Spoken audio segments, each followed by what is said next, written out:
Welcome to the Mussar video blog. So I thought this time I would like to give a plug for Mussar. Why is Mussar important? Well, I could give a lot of answers to that question, but I want to focus on one thing that I think is really critical to the development of a person's personal growth. And that is, we want to keep growing. We don't want to stagnate in life. We don't want to just be complacent in the position that we are in. And a lot of times we start moving forward, we improve, and we reach a plateau where, if we're not careful, we may not be moving forward. And oftentimes what happens is we mistake quantitative growth with qualitative growth. Let me just give you an example, okay? Let's say somebody decides, I want to start keeping more mitzvahs. So, let's say they don't keep a kosher home. So we're going to make our house kosher. Okay, that's great. They make their house kosher. Okay, now they've done it. Okay, now what?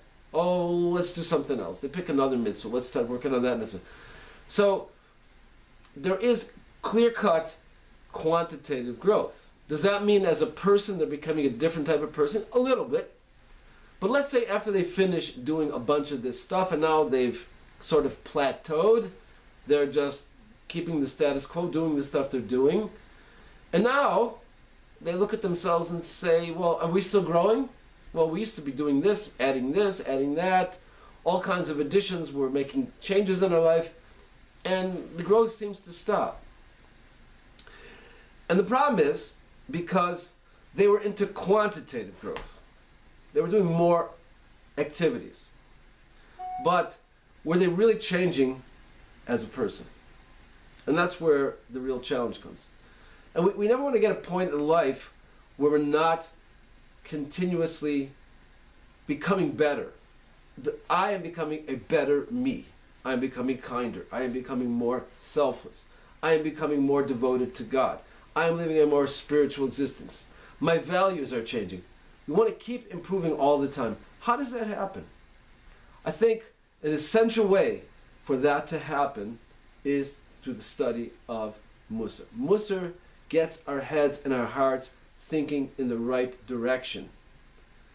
It takes us out of the superficial world of just doing and looking at that stuff, which sometimes is very important, but it makes us want to plummet deeper, delve into the deeper levels of things, and to ask the question, am I really changing? Am I becoming a better person? Are those things that used to bother me in the past still bothering me? Are those challenges that used to be difficult to overcome still difficult to overcome? Or am I moving forward? When I talk to people, am I building my relationships a little smoother? I've started to smooth out a lot of those rough edges, or they're still there. If those things are not changing, then I'm not growing. Mussar is the thing that makes us look inside of ourselves and to want to keep going. And that's why it's important to learn Mussar for the rest of our lives, because with Mussar, it keeps deepening and heightening who we are. Just one more point, in a personal relationship, people always say this, when you get married, you can't just rest on your laurels. You have to constantly build the passion, constantly build the love. I say the same thing here, in our relationship with God, in our relationship with people, in our relationship with our souls, in the spiritual world, all that stuff. We have to constantly build the love, constantly build the passion. That way we will continue to grow. And Mussar is something that will help us keep that journey strong, alive, and exciting, and never ending. Infinite growth. See you next time.